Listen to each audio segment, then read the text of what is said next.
The Timeline is a Blue Wire podcast.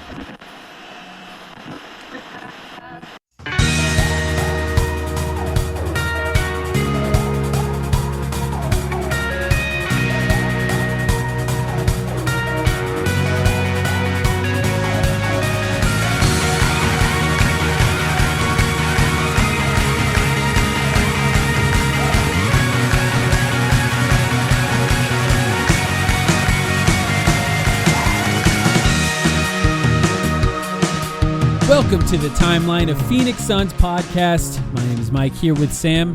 How are you doing, And I'm Tim Sam? Donaghy. Oh, okay. I'm sorry. Wasn't sure how we were going to intro. Do you want to redo that? No, let's just go through it. Okay, fuck it. We're very clearly I'm here. recording this, after the day after the Lakers game. I'm still upset. I think you're still upset too, it sounds like. Well, can I just say, we've had now an NBA player in Colin Gillespie. We've had an NBA coach in JJ Redick. Mm-hmm. To complete the trifecta, we do need an NBA official to appear on this podcast at some point. And what if we reached out to the man himself, Tim Donaghy? He probably would do it because he doesn't have any other job.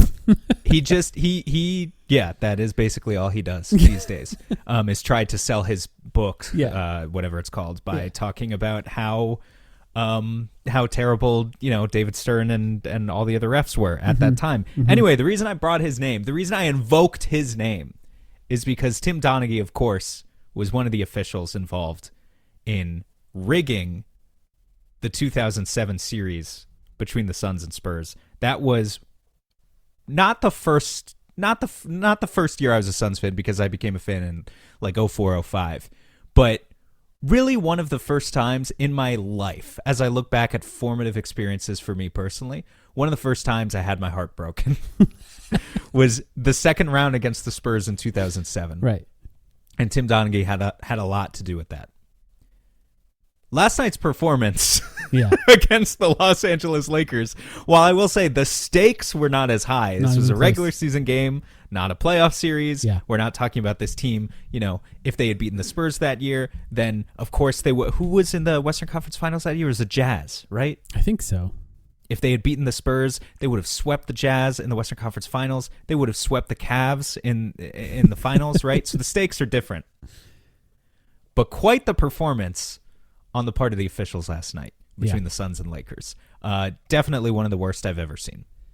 I agree. Look, we can talk about the game and how the Suns played, and halfway through that game, you're thinking, wow, this is a disaster for the Suns. Are they losing it? And then they really did what they have done all season. They clawed their way back in and found a way to make it close, and then just embarrassment, disastrous play after disastrous play by the refs ended that game pretty poorly. And especially, I think, egregious of LeBron to, not only the non-calls that he was getting, the grabbing the ref and yelling in his face that would have gotten anyone else ejected, but also, I think, the flopping, in particular, the flopping was egregious by him, like worst that I've seen in an individual game against the Suns. I'm sure there are other fan bases that have vivid memories of LeBron doing something similar. But the first time, he got the call on Dillon Brooks, and then, of course, the final call on Dillon Brooks. And it's a little frustrating, I think, too, because Dillon Brooks probably should have known he would do that, but he really didn't hit him that hard at the end there. He kind of just squared up to guard him, and LeBron just sold it, and that's all it took. And it's really frustrating, I think. Well, and also the fact that it was coming off of what should have been a 4-point play. Dillon Brooks was smacked by LeBron on that play, and the Suns should have gone up by 2. But all of it, like, I can't wrap my head around the fact that just LeBron wasn't ejected in the third quarter or whenever it was when he pushed the ref. Mm-hmm. To your point, any other player, that is an ejection. That's a suspension. I mean, it's actually insane, the leniency. And LeBron James lost a lot of legacy points last night. We talk about it. This is a guy who I have grown up rooting for, believe it or not. Through all of his eras, I understand, he's gone through various eras as a villain. But I've come back around on LeBron throughout the years to say, you know what? I appreciate his longevity. I appreciate the fact that off the court, he seems like he mostly does the right thing. compared to Michael Jordan, certainly. And so, I'm mostly pro LeBron. And last night, he stabbed me in the back, too. He really made me think that maybe, I don't even know who my GOAT is anymore. I truly don't know. I feel homeless now. I feel like maybe Jokic is my GOAT now. I'm not sure. I'm reeling a little bit. What would based hurt on this LeBron horrible the most? performance. Steph, I think, probably, right?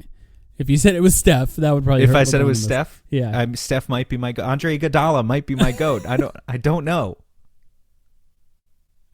Rough game. I think what made it particularly frustrating was just the effort and the energy the Suns put back into it. And the amount of whistles throughout the game was brutal, like just horrible to watch. But then the final minute, there was a whistle every 10 seconds. There was no flow to the game. There was no chance of any level of entertainment to the end of the game. It was just so brutal and ugly to watch. But I mean, a big storyline of that game. Devin Booker back. Played 31 minutes, which I was monitoring how much minutes he would play. A nice game, I think, to get him back in that, as good as the Lakers played, because, by the way, I do think they actually played pretty well, effort and energy-wise, especially on the offensive rebounding end of the floor. They still don't have defense, really. Book had struggled in the games leading up to the last Lakers game where he was injured. He only played the first quarter. And that would have been the game I thought he has a chance to get his get-back game with Austin Reeves guarding him. Comes into this game, plays 31 minutes, finishes with 27 points, 6 rebounds, 7 assists, and looked pretty good, honestly, I thought, in this game. I was just really curious how he's going to look coming back.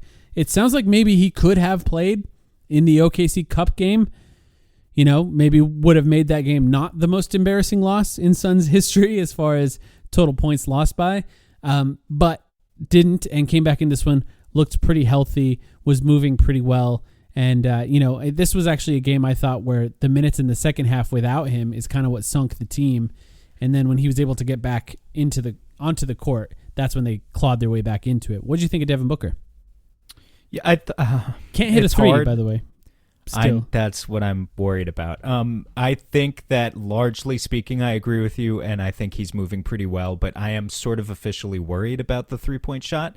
Fair. Just because he's down to 30% on the season, and I can't remember if it's ever been this low for Book. I mean, probably it has, but I honestly don't know. 30% is pretty low, man.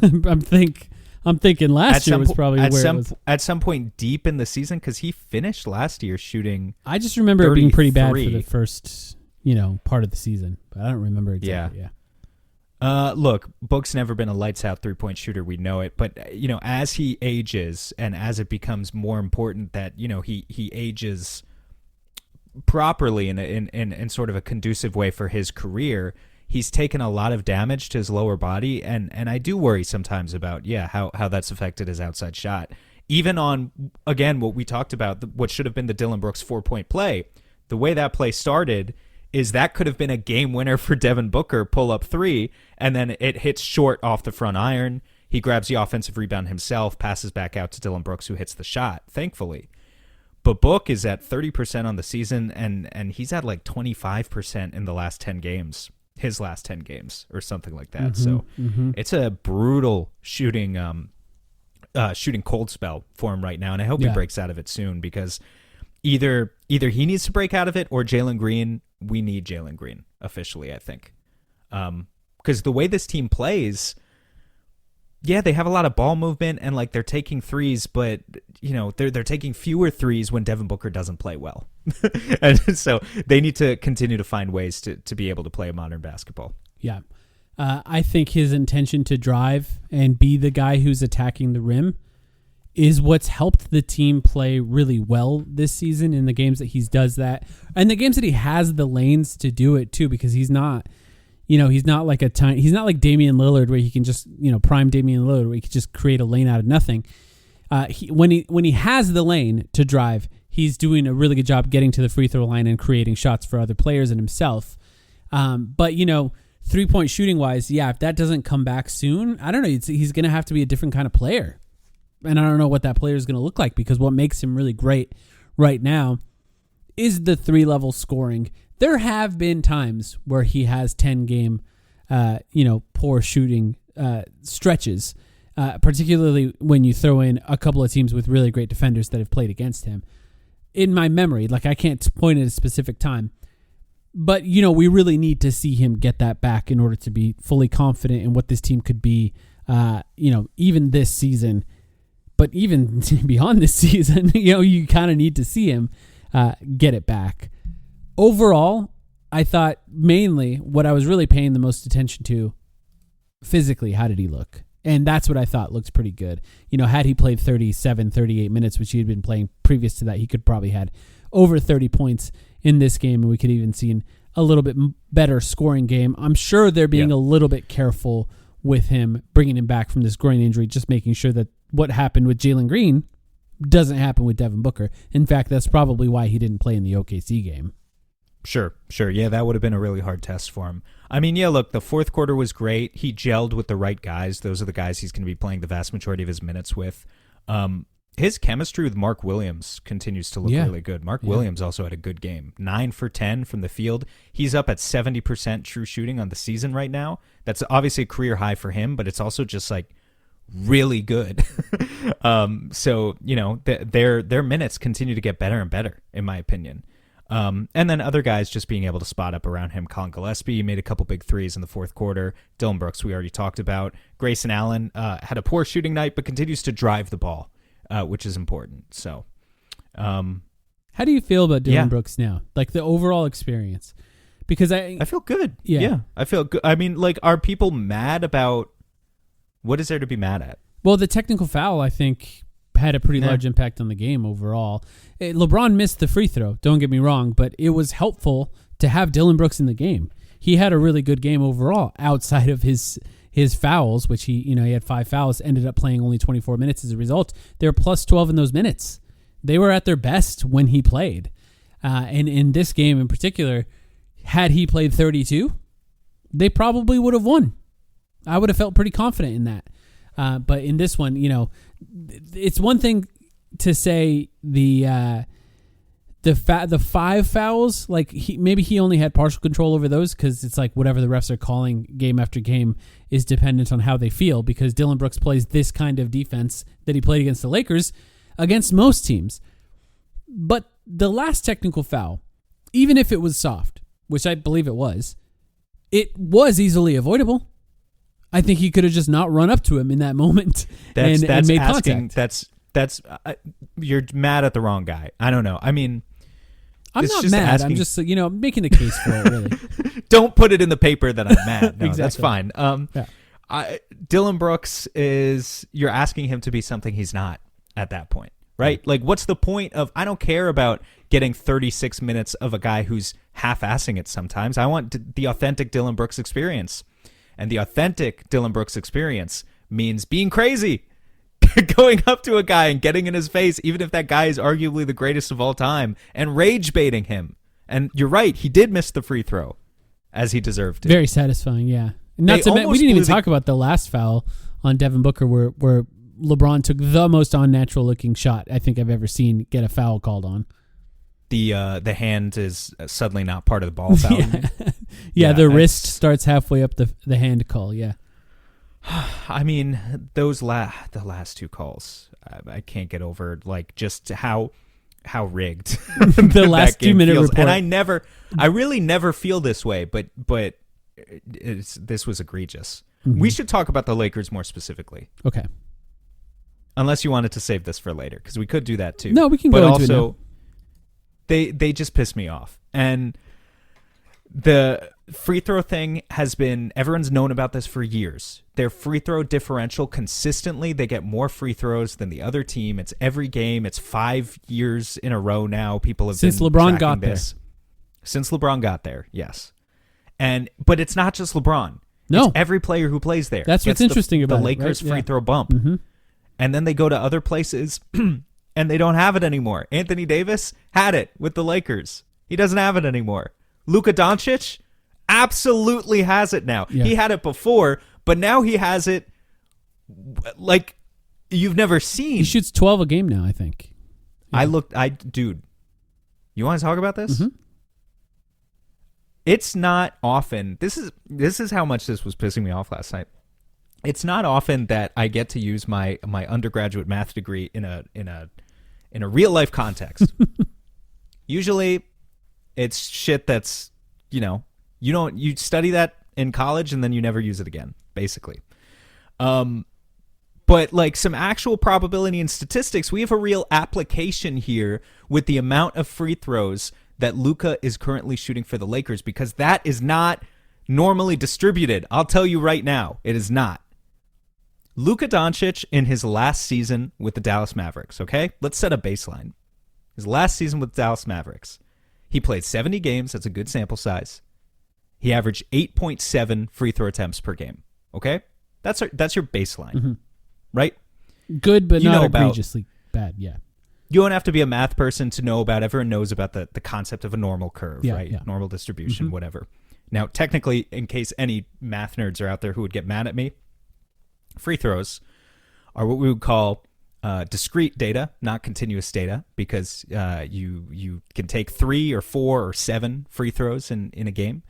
And not like you can't take 3.7 free throws in a game. Anyway, it's all semantics. But the reason I get into it is because technically it's not a normal curve. It would be a different type of distribution that follows discrete data. The point is, I can calculate, you can calculate, and I did do this, the confidence interval, where we should be confident. How many free throws should Luka Doncic be taking this season under the assumption that not that much has changed about his game? And we know not that much has changed about his game because if you look at the stats, he's taking fewer field goal attempts per game by just a hair. He's taking fewer 2-point attempts per game. He's taking fewer shots at the rim compared to his last season as a Maverick. All of these stats are either where they were at as a Maverick or they've gone down just a little bit. And yet, he's gone from 8.7 free throw attempts per game to 12.3, increase of 50% in 1 year. So when you calculate the 99% confidence interval to say, hey, how many free throws, like assuming nothing else about this guy's game has changed, how many free throws should he be taking if the Mavs version of Luka is the baseline? The confidence interval says he should be averaging somewhere from 7.8 to 9.6, and he's averaging 12.3. The p-value for that, now I'm really getting into the math shit for anyone who cares about this, the probability that a guy would just start taking 4 more free throw attempts per game by random chance alone, where nothing else about his shot diet has changed, the probability of that, I calculated it, Mike. Do you want to know what it is? Yeah. Do you want to guess? I have no idea. It's 1 in 50,000. That's the chance. You can model this shit. It's data. And here's the thing about probability and statistics, right? You can't prove anything with probability. You never can. That's why it's kind of a stupid science, because you can't prove anything. You can always just say, well, that 1 in 50,000 chance thing that you said probably wouldn't happen, it happened. What are you going to do about it? It happened. But with the Lakers, stuff like this keeps happening to them. And if it keeps happening to all of these players, eventually it's a trend. That's not random chance anymore. You know, people start asking questions. They start getting conspiratorial. They start putting on their tinfoil hats. And it's the way that Luka is officiated. It's the way, obviously, that LeBron is officiated. It's the way he didn't play, but it's the way that Austin Reeves is officiated. Absolutely the way that Austin Reeves is officiated, by the way, over the past several years. So it's just really frustrating to watch that team, because record alone would tell you that they're in the same tier as Houston or Denver, and they're not. Like, they're just not. You could sense Houston and Denver beat up on us this year in our games against them. Like, you can tell we are thoroughly outmatched against those teams, and I don't like either of those teams. I want to beat those teams, but you can tell we're outmatched. Against the Lakers, there's less talent, and you can get into their skin, and you can abuse them a little bit because they don't have a great defensive game plan. So it just sucks when you lose a game because they get to cheat. That's all. That's all I have to say about the Lakers, man. I don't know. I've spent years chasing great coffee, and I finally found a roaster worth sharing, Alchemy Roast. Before I say anything else, you can get it shipped to you at alchemyroaster.com and use the promo code timeline for 10% off today. Now let me tell you why it's worth it. Alchemy Roast is a small batch roastery in Metro Phoenix that treats coffee like a true craft. Ethically sourced beans, thoughtful roasting, and incredible flavor in every batch. I recently made espresso with their Colombian beans, and it was honestly the best cup of coffee I've made at home. What really sets them apart is their mission. They study every bean to highlight its best natural qualities and roast for cafes, offices, events, and everyday coffee lovers.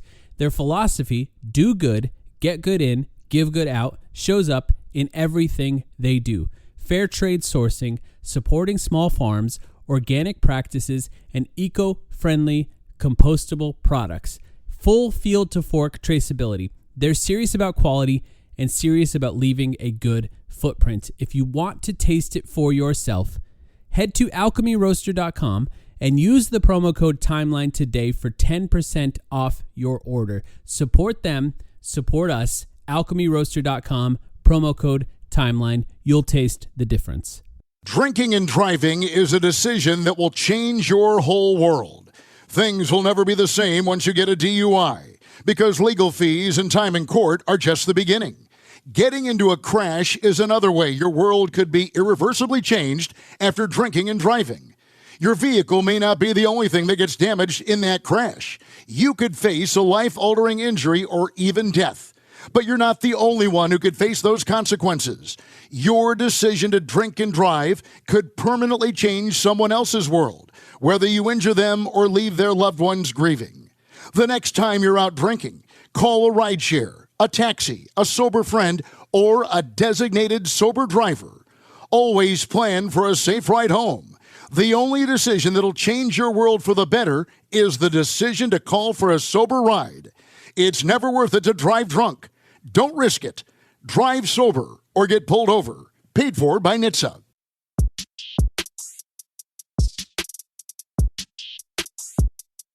You're setting up a segment that you and I talked about with that rant on the Lakers, which I agree with, obviously. A segment that I'm going to call Fraud Watch, where we're going to make the case that every single team above the Suns in the standings are frauds. Now, you did it for the Lakers just now. Lakers case is very clear. Foul discrepancy, clear. Right? It's foul discrepancy is the reason they are frauds. The Suns have now played everyone above them in the standings. The Thunder, the Nuggets, the Rockets, the Lakers, the Spurs, and the Timberwolves. And look, just to be fair, we're going to have to make the case the Suns are frauds too. No. The end of honestly, the podcast. if we're being real, the case that the Suns are frauds is easy. It's like, it is. We'll save it for the end. Okay. So let's go through each team and just bitch about them a little bit. Look, hold on, real quick before we get there. Okay. Our schedule has been really hard. Mm-hmm. I don't think that's surprising to anyone. All of these teams, these are the top 6 teams in the Western Conference right now. For comparison, the 6th seed in the Eastern Conference, the Miami Heat, are 14-11. The 6th seed in the Western Conference, the Minnesota Timberwolves, are 17-9. That is a 53-win pace. And that's the 6th seed. We'll see if that holds. But all of these teams, the Thunder are 24-2, Nuggets 18-6, Rockets 16-6, Lakers and Spurs 18-7, Timberwolves 17-9. And the Suns have played a combined 12 games against these 6 teams. Just so far, it's not even Christmas, and they've played 12 games against these 6 teams. We are 5-7 in those games. Are you satisfied with that?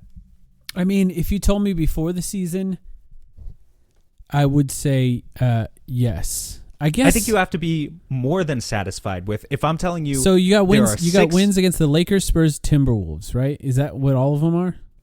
Yeah, it's 1 against the Lakers, 2 against the Spurs, 2 against the Timberwolves, 0-2 against. 0-2 against the Nuggets. 0-2 against the Rockets. Yeah, 0-2 against the Thunder. Yep. Soon to be 0-3, I'm sure.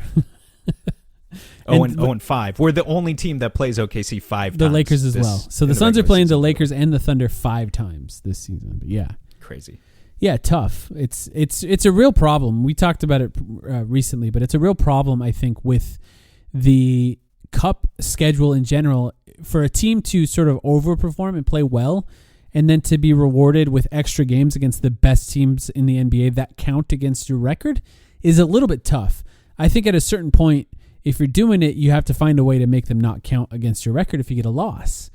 Find another way to do it. I'm not sure how you do that without another team just playing significantly more games than everyone else. But it's really tough to be like, hey, you're playing well, get some extra games against the Thunder and the Lakers, and if you lose, they actually hurt your record, even though other teams don't have to do that. Just kind of tough. Maybe make those games count towards your record, but maybe not count towards playoff standings somehow. I don't know exactly how to do it. Anyway, yeah, we're going to talk about each of these teams now, and let's just try not to say great things about them. Let's just try to point out reasons why they might actually fail. I think the Thunder, if we're going to hate on these teams, the Thunder, there's an easy thing to hate on, right? It's kind of similar to the Lakers. I mean, yeah, like everyone is mad at the way that the Thunder officiated as well. I'll say the Lakers are worse. If that's any consolation to Thunder fans. I'm sure Thunder fans are not listening, so it's okay. Yeah. They did get beat the other night. You didn't happen to see their game against the Spurs, did you? I watched the recap of it afterwards, and I saw that they, of all teams, were complaining about a non-call at the end of the game, which should never be called. That one call that they wanted. I just don't think it should ever be called in the way that they wanted. They are excruciating with some of their role players, especially, with a guy like Alex Caruso, who is king of the double standard with this stuff. Yeah. Is he the one who is complaining? Yes. Yeah. Him and Alex Hartenstein, Caruso is him and Hartenstein, who were phenomenal, pickups for. We're not supposed to say anything positive, so I'm sorry. Those guys suck. I mean, they're infuriating to watch. They truly are. The what Alex Caruso thinks he can get away with and does get away with, practically speaking. Yeah, there's a reason he thinks he can get away with it. He does. Meanwhile, Devin Booker loses the game because he taps, the hand of the wrong player. Yeah. Right? Yeah. It's like, imagine if that was Alex Caruso. So, yeah, the Thunder are frustrating. Unfortunately, they are the best team in the NBA, and we do have to play them 3 more times. I think that the combination for the Thunder of what makes them frustrating, which we talked about the first time the Suns played them, is the fact that they foul a ton on the defensive end. And I think the 2 biggest defenders of this are Lou Dort and Alex Caruso. Lou Dort and Alex Caruso foul every possession. There are things that they do that if you were to watch it closely and catalog every single moment of contact, that would be called fouls in other games at different moments. Now, maybe the games are more physical overall in OKC and those aren't called on both ends, but I think most of the time they're not called on one end and they are called on the other. But you combine that with getting away with fouling with SGA, who just often plays just to get fouled, not necessarily to score, and look, is very good at that. And I know we're not supposed to say positive things. Don't think that's a positive thing. It's not very fun to watch, but he's very good at it. So the combination of getting those calls on one end for him in particular, I don't think anyone else is that egregious with foul baiting on their team, and then getting away with it all on the other end. Incredibly frustrating. Not very fun. Not very fun to watch. Not very fun to play against. And, I don't know. There's like a fairness factor. Doesn't feel fair. very fair in the way that you play against them. Does that make them frauds? I mean, in this case, we're going to say it is, but no, I don't think it does. Look, they're playing with huge advantage. We're doing a bad job of this segment because I do have a lot of reverence for the fact that just the Thunder are very good. Like they're the best team that we're going to talk about here out of this group. But they're not fun to watch, to your point. And I just don't enjoy watching the Oklahoma City Thunder. I don't know what else to say about it. I guess, gun to my head, if the Suns are out in the playoffs and I have to root between the Thunder or the next 2 teams that we're going to talk about, I guess I'd root for the Thunder. I don't know if you have a different answer for that.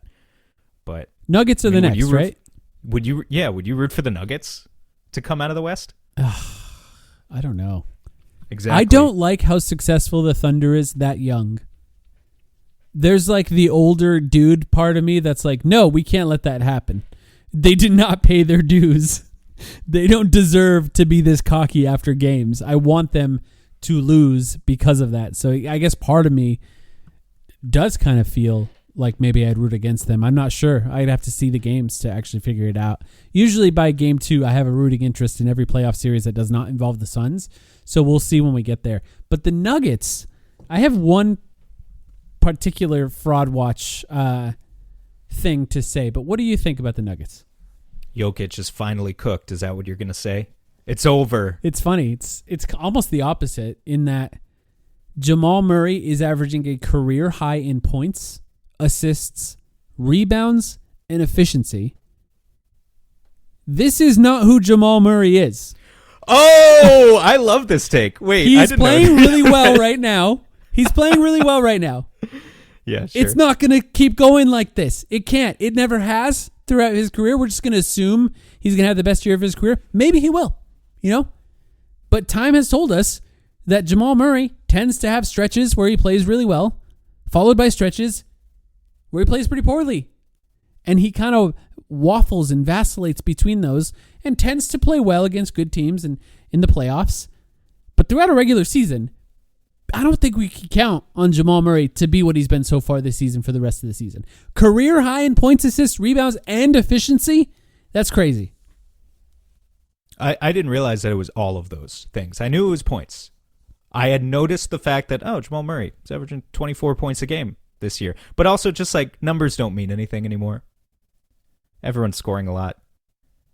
He's shooting 50 from the field, 44 from deep, 89 from the free throw line. You're right. That probably regresses at a certain point. The Nuggets are a funny team because it's like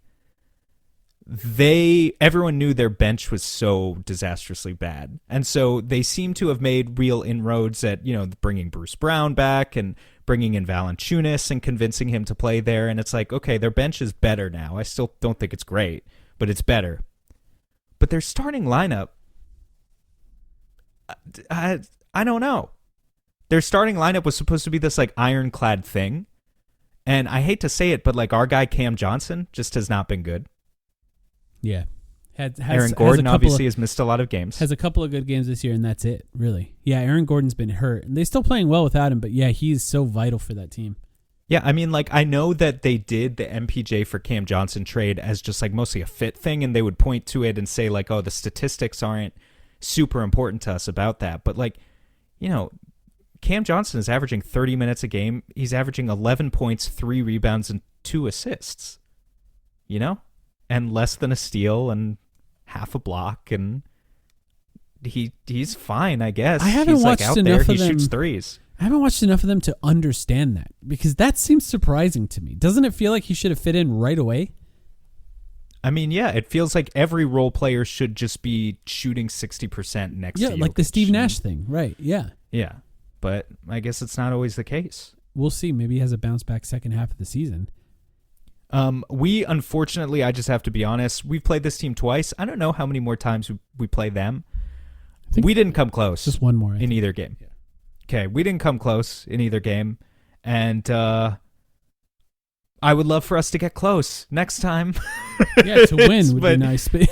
Yeah. To win would be really nice, but I don't have a whole lot of faith. Yeah, it is. I think I have more faith in us stealing a win against the Rockets than the Nuggets. All right, let's talk about them. The Nuggets are pretty damn good. Like, I know, like you said, we're trying not to be positive here. It's more fun to be a hater. Nuggets are good, though. Well, so far we've said, I mean, we got to come up with at least one thing for each team. The Thunder are frauds because, yes, they're very good, but they suck to watch. They suck to watch, and they get away with a bunch of fouls. If they got called fairly, they would not have, only lost 2 games. And you're saying the Nuggets are frauds, and I think this is fair too. The Nuggets are frauds because Jokic is a given, but Jamal Murray's going to regress, and I don't know what their health is going to look like for the rest of the season either. Yeah, I was proud of that one. That was one that I liked. That's a good one. Yeah. No, that's a good one. The Rockets, I struggled. Really? You struggled? I did. It's working, Because you have so much fun watching the Rockets take 12 threes a game. It's just it's a formula that does not make sense. and yet it's working. I guess there's one thing where if your entire play style hinges on Steven Adams being healthy, there's something a little bit scary about that. Because if all of a sudden Steven Adams is injured or out for an extended period of time, and their offensive rebounding rate is cut in half, how is that going to affect their offense? They would suck. They need to shoot more threes, which they won't, because we know what KD teams are. They're never going to be at the top of the 3-point shooting. We know how that works. And they don't have the 3-point volume from other guys. Forget KD for a second, because yes, he should shoot more threes, but like it's not going to come from Şengün. It's not going to come from Thompson. Who's it going to come from? It's not going to come from Josh Okogie. I think I'm trying not to sound like a broken record about this team, because I think it is too easy for me to just seem like a hater, which I am a little bit of a hater with them. But it's like they are so fragile strategically compared to what these other two teams we just talked about are. Because what they're doing is, I'll give them credit in the sense that it's pretty unprecedented, but to your point, doesn't really make sense. It doesn't make sense. Steven Adams should be MVP this year if the Rockets win 60 games. There's my take. And they got other guys who get offensive rebounds, but nobody that moves people around or eats up space the way Steven Adams does. Steven Adams gets as many offensive rebounds as, well, not this many. He averages 4.7 offensive rebounds a game. And Şengün and Thompson are number 2 and 3 on the team. They combine for 5.5. So Steven Adams gets a lot of offensive rebounds. Yeah, man. Yeah. That and not to mention a lot of the offensive rebounds that other guys get is because Steven Adams is occupying 2 players when the shot goes up, because he's just so big and unmovable that he benefits team rebounding in such a dramatic way. They're still good, man, and I know it's not a compliment time here, but they're still really good, and the defense is so solid. The size is so crazy. I really think, in a weird way, the Fred VanVleet thing allowed them to lean into their size so much. Look, they may have been better with Fred VanVleet, just from an offensive perspective, but you just get so overwhelmed with their size when you play against them. And it's the Suns, right? The thing about this is I've watched a lot of these teams, but mostly I watch them so closely when they play the Suns. So it's easier for the Suns to get overwhelmed with size, but the Suns get so overwhelmed by their size. It's hard to envision a scenario where that doesn't work pretty consistently against every team except for maybe the top 2, which makes them the 3rd best team in the league. But, KD is older. He has to remain healthy for this to work. And I think really the 2 guys that need to remain healthy the most are KD and Steven Adams, which is kind of funny to think about. And those are probably the oldest guys on the team. Maybe Capella is right there with Steven Adams. Jeff Green, 39. Is he still on that team? Yeah, I'm not going to lie. I did not realize that. Good for him. He doesn't really play. I just assumed he worked for Amazon Prime by now or something. Yeah, that's Udonis Haslem that you're thinking of. But Jeff Green is the new Udonis Haslem. Also, isn't it just a problem that KD is their leading scorer and averages 24 points a game? I mean, it is. It isn't when it works, but yeah, I mean, I guess you can't concern troll. It's working right now. We're trying to hate on. We're trying to. You're doing a really bad job of calling out these teams for being frauds. I think the Rockets are easy, man. I think they play a weird brand of basketball. They've got a lot of young players. Like, do I trust Reed Shepherd, in high stakes games? I don't know. I think this team's easy. They're toast. Okay, so we got the Thunder, physicality discrepancy that they're allowed to play with. The Nuggets, Jamal Murray. The Rockets' play style. The Lakers are the next team. We've already covered the Lakers. And weed. I didn't even say it, but weed. It's not even legal there. In Houston? In Texas. No, yeah, you're right. It's not. Yeah. So we should call the cops at all their home games if the Suns play them in the playoffs. The Lakers is the foul discrepancy. Anything else? Because I think with the Lakers too, if you want to point at Fraud Watch too, look, Austin Reeves is playing a little. They're getting too cozy with the DeAndre Ayton praise over there. Okay. Yeah, they got a lot of reasons for it, man. They really do. You guys got it. No, and I'll be entirely honest. Da is playing well. He played good against the Suns too. Oh, on offense. He is playing well so far. Don't get used to it. This is the trap that you fall into. His best season with the Suns. His best season with the Suns. He refused to go in a Game 7 at the end of it. That's how it ended. I know there's a lot going on there, but there always is, right? With him, there always is. So we'll see how it ends there. LeBron James is also losing it a little bit, which is going to happen at some point. He didn't meet his 10-point per game streak thing, by the way. First bet won, I think, in the battle between you and I. I bet that LeBron James would not extend his streak beyond this year. And oh my God, that was one of your bets? It was one of my bets, and I won that one. What were the odds? I got like $11 on a $5 bet. Don't get too excited.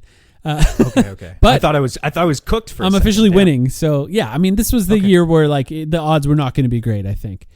And he's, I think he's going to look good or great, I think, in some games, and then in some games he's going to look bad, and that's how it ends with a lot of these legends. And we'll see how long they can sustain that. Luka, we know, is foul baiting. I think that'll continue to work. I'm not worried about Luka. I think he'll just be what he is. Reeves, I'm not sure if he's going to be able to, completely sustain just how well he's playing and just the amount of free throws he's drawing as well. But if he does, they're going to be a good team. But if he doesn't, which I think is more likely, and LeBron loses a step a little bit towards the end of the season or misses a lot of games, I think you can see this team start to slip a little bit. Already, I don't know if this is the case now, but already to start for the first quarter of the season or whatever, their net rating does not match their record. They already had signs of potentially being frauds compared to their record where they can start slipping down a little bit.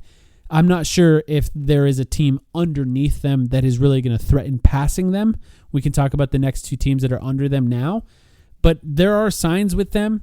Just the fact that when their three best players play, their defense is terrible, for example. And when they don't play, it starts to look a little bit better, but then they're relying on guys playing a little bit over their head a little bit. There's a lot of signs with them, I think, more than any other team on this list that I think we're going to talk about, where just them potentially being a fraud is real. To your point on the point differential thing, the Lakers are on a 59 win pace, and they are 13th in the NBA in net rating. Can you remember a time where the 13th best team in the NBA won 59 games? Yeah. Because I certainly can. Yeah. They're due for a little bit of regression. Also, just to go back to DA a little bit. You're 20th in net rating, you're 20th in defensive rating right now when DA is playing really well. And I just think if his focus slips, they have so little on the perimeter in the way of even average defenders, honestly, that if his focus and concentration slips, I think the entire thing crumbles. Like, they could be to quote Michael Pina, they could be the worst defense in the NBA. Drinking and driving is a decision that will change your whole world. Things will never be the same once you get a DUI, because legal fees and time in court are just the beginning. Getting into a crash is another way your world could be irreversibly changed after drinking and driving. Your vehicle may not be the only thing that gets damaged in that crash. You could face a life-altering injury or even death. But you're not the only one who could face those consequences. Your decision to drink and drive could permanently change someone else's world, whether you injure them or leave their loved ones grieving. The next time you're out drinking, call a rideshare, a taxi, a sober friend, or a designated sober driver. Always plan for a safe ride home. The only decision that'll change your world for the better is the decision to call for a sober ride. It's never worth it to drive drunk. Don't risk it. Drive sober or get pulled over. Paid for by NHTSA. San Antonio Spurs. What do you think? What makes them a fraud? I like this team. I mean, I'm doing a bad job of calling them fraudulent. I actually like this team. Did you hear what Wemby said about? Yes. Well, some teams are built for this moment and some aren't, and I believe we are. And he's talking about an NBA Cup game. Yeah, it's like Adam Silver slipped him an extra aspiration deal to say that to build up what the cup is. He also said something about, he said we play ethical hoops, which every player says now. Like, I try and remind people. Oh, he hates the Thunder, first, which I do appreciate that about him.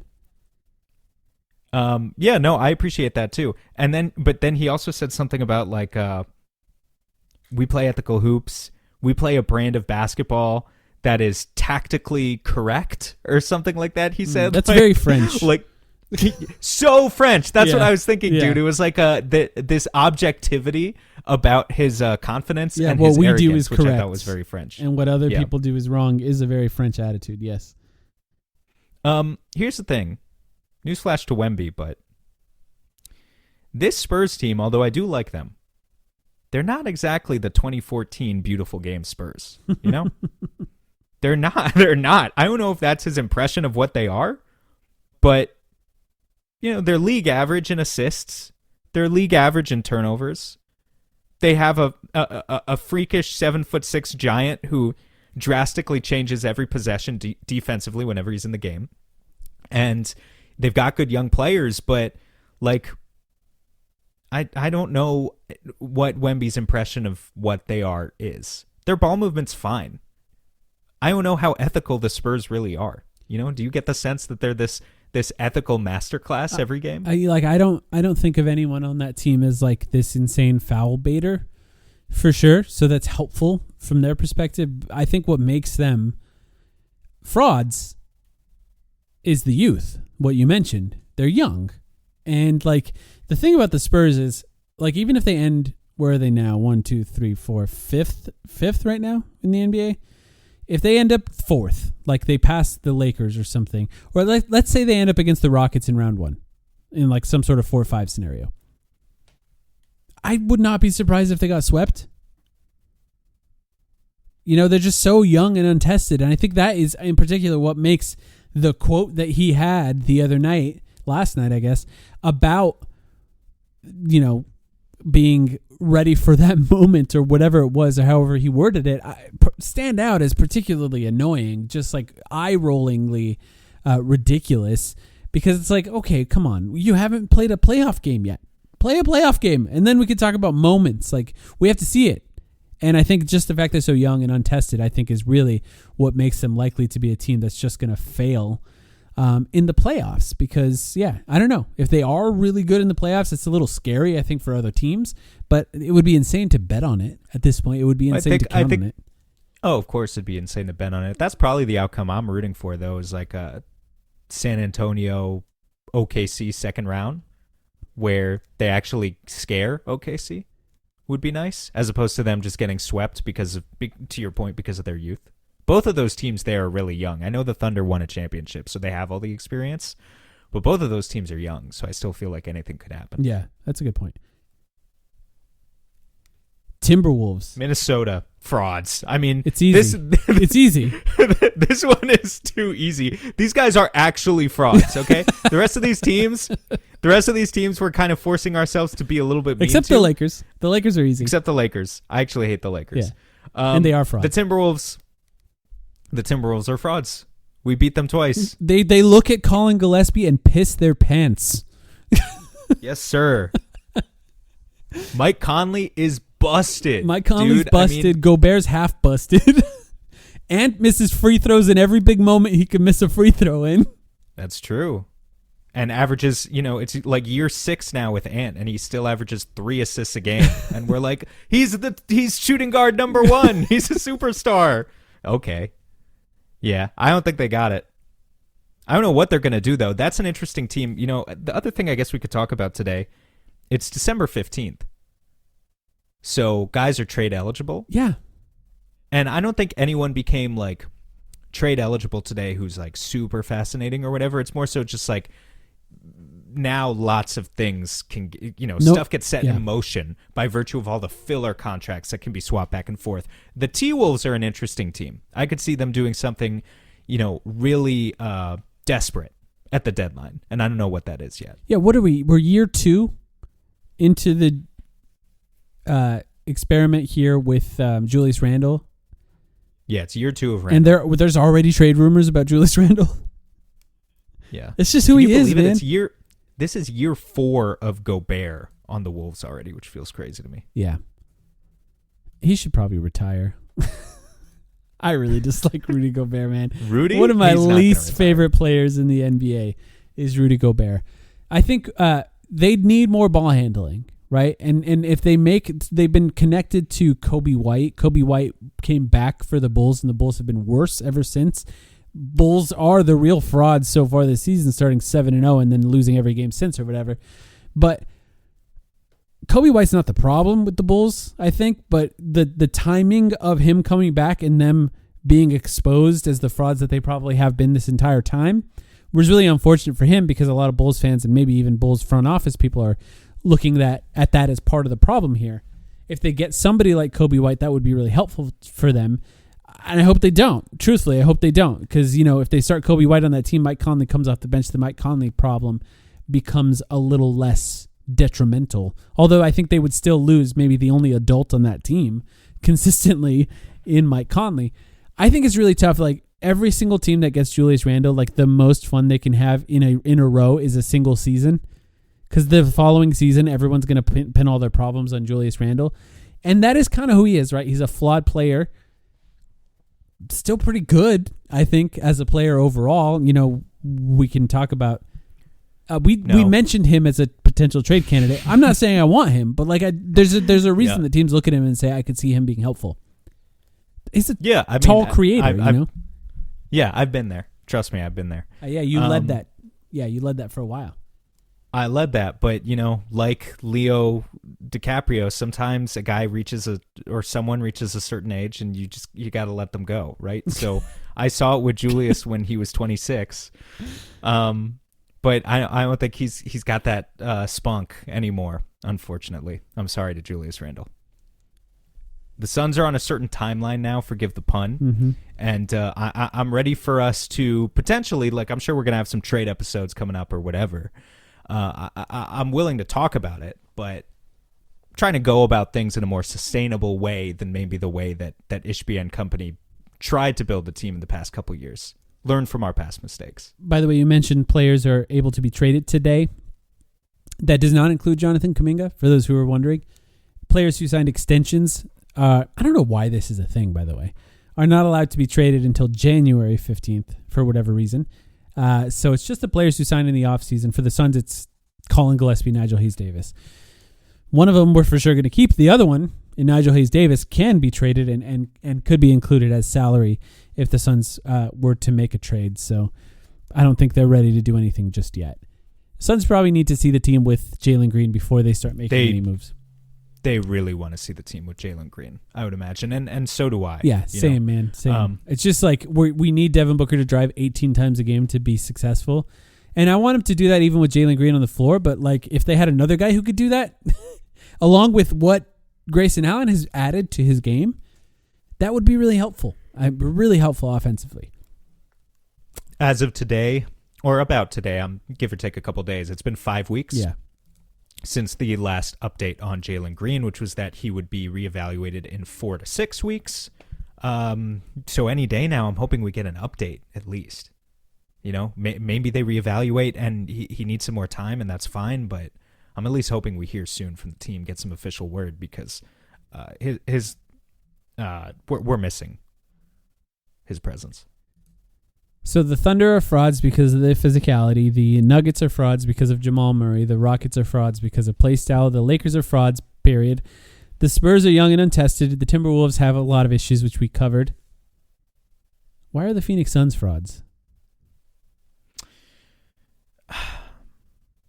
Because Booker can't buy a bucket. Booker can't hit threes? Yeah, I mean, that's a big one. I mean, there's a is he really the number one alpha we need him to be conversation that could seep into there, depending on how cynical you want to get. But beyond that too, just a general lack of talent. There's look at how scrappy they are in spite of their size, their rebounding, and they're making you work for it. How sustainable is that?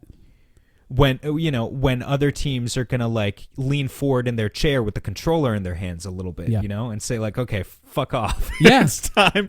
You caught us off guard the first time, but we're gonna lock in now. I'm glad you mentioned that could happen that. with the Suns. I think the Lakers game was a good example of that, because in the first half when the Suns played really well, part of what made them play really well is the minutes without Devin Booker on the floor. The offense was cooking. The offense was moving. Colin Gillespie was dishing.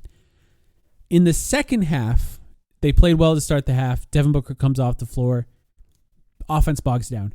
It's what we thought would happen in the offseason. Really hasn't happened. They've played so well with Devin Booker off the floor that it's almost unbelievable. You look at some of the stats so far this season, it's hard to believe that they've been essentially a better team without him on the floor. But also, like, a big part of that, teams didn't know what Colin Gillespie was. Colin Gillespie is getting a lot of love now, and he's pretty high, I think, on the scouting reports for other teams now. You saw the way LeBron was guarding him on a switch yesterday? Like, LeBron just being so aware of what Colin Gillespie can do with the ball in his hands. You know that these guys are paying attention to that now. And you combine that with Dillon Brooks and the offense that he's brought, bringing a double team onto him, which teams have started to do, is going to work. So what do they do beyond that? How do they evolve beyond that? And if they can't, they're on fraud watch. The other thing, too, made a ton of threes. Now, maybe that's who they are.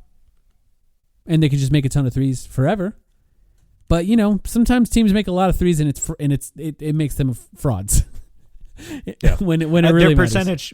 Their percentage has already been dipping. I mean, I talked about how Booker's been struggling. Dillon Brooks has also, largely speaking, really been struggling from three this season, one of his worst years of his career. So, yeah, they need to continue to find that within them, especially guys like Royce Grayson, who I think we've heaped a lot of praise on this year, and are such great shooters, but like they need to keep it up because that's really where the bulk of their value is coming from. Yeah. Like you said, with the Suns, I don't think it's hard because I think they've been playing a little above themselves already. I don't know. Do you want to cover the rest of the teams that are in the play-in race here? We're just real quick. We're already close to an hour. I didn't even think about them because I didn't. It's the Warriors, the Grizzlies, the Mavs. Standings. I mean, the Mavs. Maybe we don't even have to cover. Although they're playing well with Anthony Davis being back. Are the Grizzlies 9th now? Yeah, the Grizzlies. Ja Morant came back, and the Grizzlies have played relatively well. They're 11-14 now, just 2.5 games behind the Suns. The Suns are now 3 games back from the 6th seed. So the Timberwolves have significant lead on the Suns now, but of course their schedule will get a little harder. The Suns' schedule will soften up a little bit after Christmas. Warriors. Looking forward to these games against the Warriors. The Warriors are interesting, right? Because they're 13-14, they're under 500 now. They've completely benched Kuminga. And like there even is some like weird Kuminga has an injury, doesn't have an injury, but isn't playing things that are going on a little bit there where you wonder how much Kuminga is trying to exert a little bit of pressure to make sure he's traded as soon as they're able to trade him. It's just, it feels like a team that has Steph Curry, Jimmy Butler, Draymond Green should be better than this, right? I don't know. I mean, time comes for us all. You just listed 3 guys who are 37, 36, and 35 years old. Yeah. Maybe this is just who they are. And Steph is really good, don't get me wrong. Yeah, he's still good. But, like, it is so hard to build a successful... I don't care how good of a passer he is or whatever. It's always going to be so hard to build a successful offense with Draymond Green as your power forward in the modern NBA. As other teams figure out more and more things on the margins and find ways to increase the way that like they create extra possessions, 36-year-old Draymond Green can't even grab offensive rebounds like he used to, right? So if he's not a three-point shooter and he's not hitting the glass super hard, it's tough out here. There's just no way to win without dogs in today's NBA. And the Warriors, I think, are suffering from what the Suns suffered from in the last 2 years. No dogs. Like, you know, Jimmy Butler and Draymond Green are that. But like you said, when you're 35, 36 years old, you can't quite be what you were before. And, you know, you have teams like the OKC Thunder, the Houston Rockets, just all of these young athletic guys, or even the Spurs on their team able to do what they're capable of doing defensively. And then the Warriors having, you know, their entire offense based on a 36, 37-year-old guy in Steph Curry. I don't know. You kind of need to surround those guys with dogs, and they don't have any. We're talking about Pajemski being they're probably their 4th highest minute getter on this team. And then the guy that should be that in Kuminga isn't and doesn't want to be. So yeah. They brought in Al Horford too. Remember, that has not worked out at all. That's a good example of the type of thing the Suns would have done last year and not this year, right?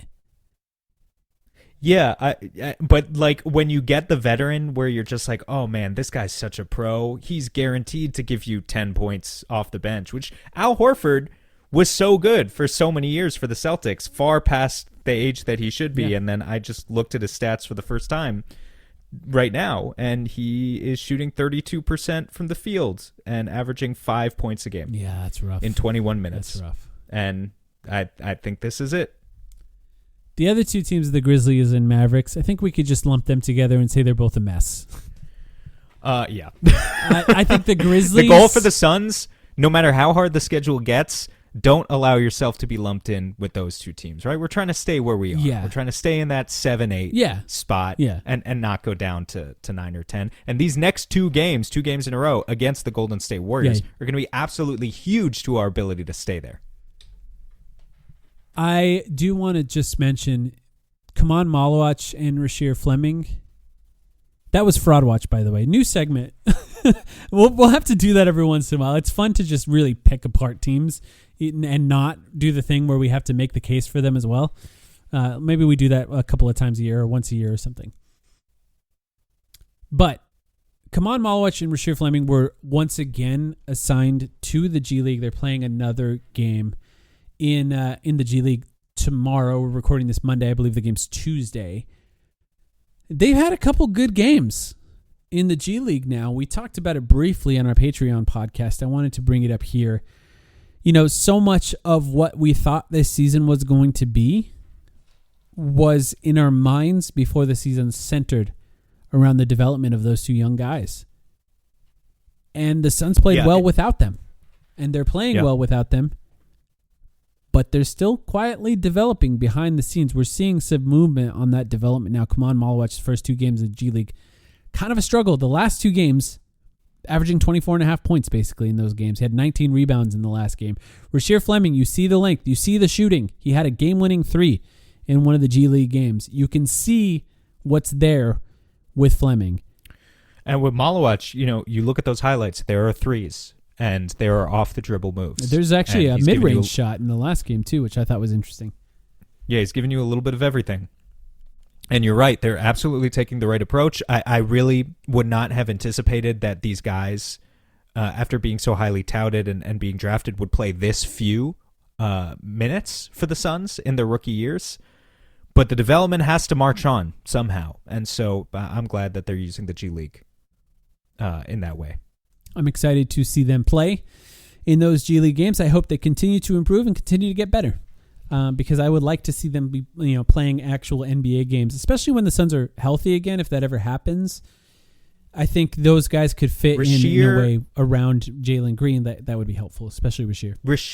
I still just think, like I've said, that Rasheer is going to play in the future in general, which is true, but I still just think he could be playing right now. You know, yeah. Royce. Royce was so bad in the Lakers game. So it's a good time to bring that up because Royce, the whole also let guys drive by you and poke at it thing, did not work against the Lakers. I think he was minus 24 in his minutes. Yeah, well, he was on the court during the 24-0 run, I think, which is part of that. Isaiah Livers, we never really talked about, he's surprisingly pretty good this season in a two-way contract, and unfortunately, had this hip issue that I think he's been dealing with for years sort of resurface. And I don't know exactly what the extent of that injury is, but he's missed several games now, and that's a guy who I think his presence they've missed a little bit. And yeah, I mean, if Isaiah Livers is out, I just see no reason why Rasheer can't be playing a few minutes right now, but yeah, whatever. Give it a try, especially if his corner 3 keeps falling. He's shooting, I think, 38% in the G League game so far, so just give it a try. I agree. And I think they will. I think that's coming because he started to play well in G League and then he played a few minutes in a game, and I think that's just what they're doing. They have a plan and they've given us no reason to not trust it so far, so I'm going to give him a chance. You seem to be adamant that the conversation about Malawach is a 2-year thing already. We shouldn't even worry about this year. You wanted him to play. We've talked a lot about Yeah, no, I did. We've talked a lot about how difficult this schedule is. They're going through the gauntlet, and it just kind of feels like they are going to continue to go through it until eventually, they have to be given the opportunity in like January to play all the bad Eastern Conference teams. And once they do, I wonder if we get some more reps for those players. Depends on where they are in the standings at that point. Suns have a break. You mentioned it, a couple of games against Golden State coming up, and then Christmas, and some schedule gets a little softer after Christmas. Looking forward to those games. We're going to have to find a time to record after one of those games for our Patreon podcast. If you want to listen to that, patreon.com/thetimeline, $6 a month. Once again, for an extra podcast every single week where we track our own Hustle Player of the Year award on that podcast. You can also join our Discord at any level, including $3 a month just to join the Discord. Hang out with us there, patreon.com/thetimeline. You got anything else before we go, Sam? You know, one other thing I was thinking about as I just heard you plug those, I think some people saw us announce this in the Discord, but if you were on any of the playback streams with us over the past few years, we were among the first creators on that platform that enabled you to watch live streams of games with your community. And unfortunately, that platform is no longer with us. RIP. It died after 3 years. So, yeah, that's just in case anyone missed that news. I guess I felt that I should break it to you. Playback was, I think, a really cool technology for us, and I hope something comes to fill its place in the future because it was really cool getting the experience to not just watch Suns games alone in my living room, but to get to watch them with our listeners. In the meantime, we do have the ability of joining a voice channel in the Discord, and I think we're going to have to talk about We could do a voice channel. Yeah, so for those who are interested in the Discord, let us know if you want that. It's not the same. It's not quite the same, but I think it could be really fun. Could do it. I think it could be really fun. So yeah, thanks everyone for listening. Yes, back very soon, and hit us up there.